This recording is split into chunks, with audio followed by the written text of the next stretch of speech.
इस वीडियो में मैं आपको एक ऐसे प्रोग्राम के बारे में बताने जा रहा हूं जिसमें हम 2 नंबर का एडिशन करेंगे यूजिंग 2 वेरिएबल्स। यानी कि हम यहां पर 2 नंबर्स के एडिशन के लिए सिर्फ और सिर्फ 2 वेरिएबल्स लेंगे, थर्ड वेरिएबल हम नहीं लेंगे, सिर्फ 2 वेरिएबल्स लेंगे। तो इसके लिए हमें क्या करना है, सबसे पहले हमें 2 हेडर फाइल लेना है। पहला हेडर फाइल हम जो लेंगे वो है stdio.h और दूसरा हेडर फाइल लेंगे conio.h, जिसके लिए हमें पूरा कंप्लीट लाइन लिखना है #include stdio.h और दूसरा लाइन जो हम लिखेंगे वो होगा #include conio.h। इसके बाद हम लिखेंगे मेन फंक्शन, फिर हमारा प्रोग्राम का मेन बॉडी कंटेंट स्टार्ट हो जाएगा, इसलिए हम लिखेंगे ओपनिंग कर्ली ब्रेसेस। फिर हम लिखेंगे इंट a, b सेमीकोलन। यहाँ पर हमने क्या किया है, यहाँ पर हमने 2 इंटीजर वेरिएबल डिक्लेयर किए हैं। 2 इंटीजर वेरिएबल इसलिए डिक्लेयर किए हैं ताकि हमें प्रोग्राम में 2 इंटीजर नंबर लेने में एज ए इनपुट आसानी हो, इसलिए हमने यहाँ पर 2 इंटीजर नंबर लिए हैं। इसके बाद हम लिखेंगे प्रिंट एफ और हमारा जो स्टेटमेंट होगा वो होगा एंटर 2 नंबर्स। तो हमारे आउटपुट स्क्रीन पे जब भी हम इस प्रोग्राम को रन करेंगे तो हमारा आउटपुट का पहला लाइन आएगा, वो आएगा एंटर 2 नंबर्स। तो ये लाइन आएगा हमारे आउटपुट स्क्रीन में। अब इस लाइन के थ्रू यदि हमें सही इंटीजर नंबर इनपुट कराना है तो हमें लिखना होगा एक स्कैनएफ स्टेटमेंट। तो स्कैनएफ में हम लिखेंगे %d साथ में आएगा डबल कोट। %d किसके लिए है? %d है आपके इंटीजर नंबर्स के इनपुट के लिए, यानी कि इंटीजर नंबर सही ढंग से इनपुट हो पाएँ, इसलिए हम एक फॉर्मेट स्पेसिफायर ले रहे हैं जो कि है %d। इसके बाद हम लिखेंगे m%a। m%a का मतलब होता है एड्रेस ऑफ a। इसके बाद लिखेंगे हम कॉमा m%b। m%b का मतलब होता है एड्रेस ऑफ b। इसके बाद क्या करेंगे, हम ब्रैकेट को क्लोज करेंगे और लास्ट में सेमीकोलन लिखेंगे।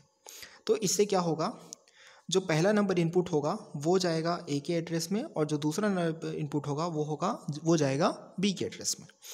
इसके बाद हम एक और स्टेटमेंट लिखेंगे, प्रिंटएफ स्टेटमेंट, जिसमें हम लिखेंगे सम ऑफ 2 नंबर्स। ये एक कमेंट है, इसकी जगह आप कोई दूसरा भी वर्ड्स यूज़ कर सकते हैं, सम लिख सकते हैं, जैसा आपको ठीक लगे। इसके बाद हम क्या करेंगे, इक्वल %d ऐसा लिखेंगे, यानी कि 2 इंटीजर नंबर्स का इनपुट भी एज ए इंटीजर आए, इसलिए हमने यहाँ पर फॉर्मेट स्पेसिफायर में दिया %d। इसके बाद a और b दोनों के सम को, यानी कि दोनों के एडिशन को हमें यहाँ पर इस लाइन पे ऐसा आउटपुट प्रिंट करवाना है, तो इसलिए हमने यहाँ पर दिया a + b। इसके बाद हमने दिया रिटर्न 0 सेमीकोलन। फिर हमने क्या किया, हमने कर्ली ब्रेसेस को क्लोज कर दिया। तो यहाँ पर प्रोग्राम का आउटपुट किस तरीके से हमें दिखाई देगा, तो प्रोग्राम के आउटपुट में सबसे पहले आएगा लाइन एंटर 2। प्रोग्राम के आउटपुट में जो सबसे पहला लाइन आएगा वो होगा एंटर 2 नंबर्स, एंटर 2 नंबर्स। ये हो जाएगा आपके प्रोग्राम का पहला लाइन। तो एंटर 2 नंबर्स वाले लाइन के बाद क्या करेंगे, आपको 2 नंबर एंटर करने हैं स्पेस देते हुए। सपोज हमने पहला नंबर एंटर किया 1 और दूसरा नंबर हमने एंटर किया 2। इसके बाद आपको क्या करना है, कीबोर्ड से एंटर का बटन दबाना है। जैसे ही आप एंटर का बटन दबाएंगे तो वहाँ पर आपको output line, next output line आएगा, वो क्या आएगा, वो आएगा सम ऑफ 2 नंबर्स इक्वल 3। इस तरीके से आएगा। अब ये चीज़ कैसे हुआ है, ये चीज़ ऐसे हुआ है कि जब हमने a और b ये डिक्लेयर किया, ठीक है, तो ये a जो हो गया वो हो गया फर्स्ट नंबर के लिए, a किसके लिए हो गया, फर्स्ट नंबर के लिए, और b हो गया आपके सेकेंड नंबर के लिए। तो जो हमने 1 एंटर किया वो a के लिए था और जो हमने 2 एंटर किया वो किस लिए था, b के लिए था। तो जैसे ही हमने ये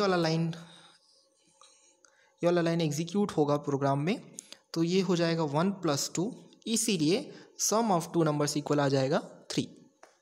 इस वीडियो में बस इतना ही। इस वीडियो को लाइक करें, शेयर करें और हमारे चैनल को ज़रूर सब्सक्राइब करें। Thank you.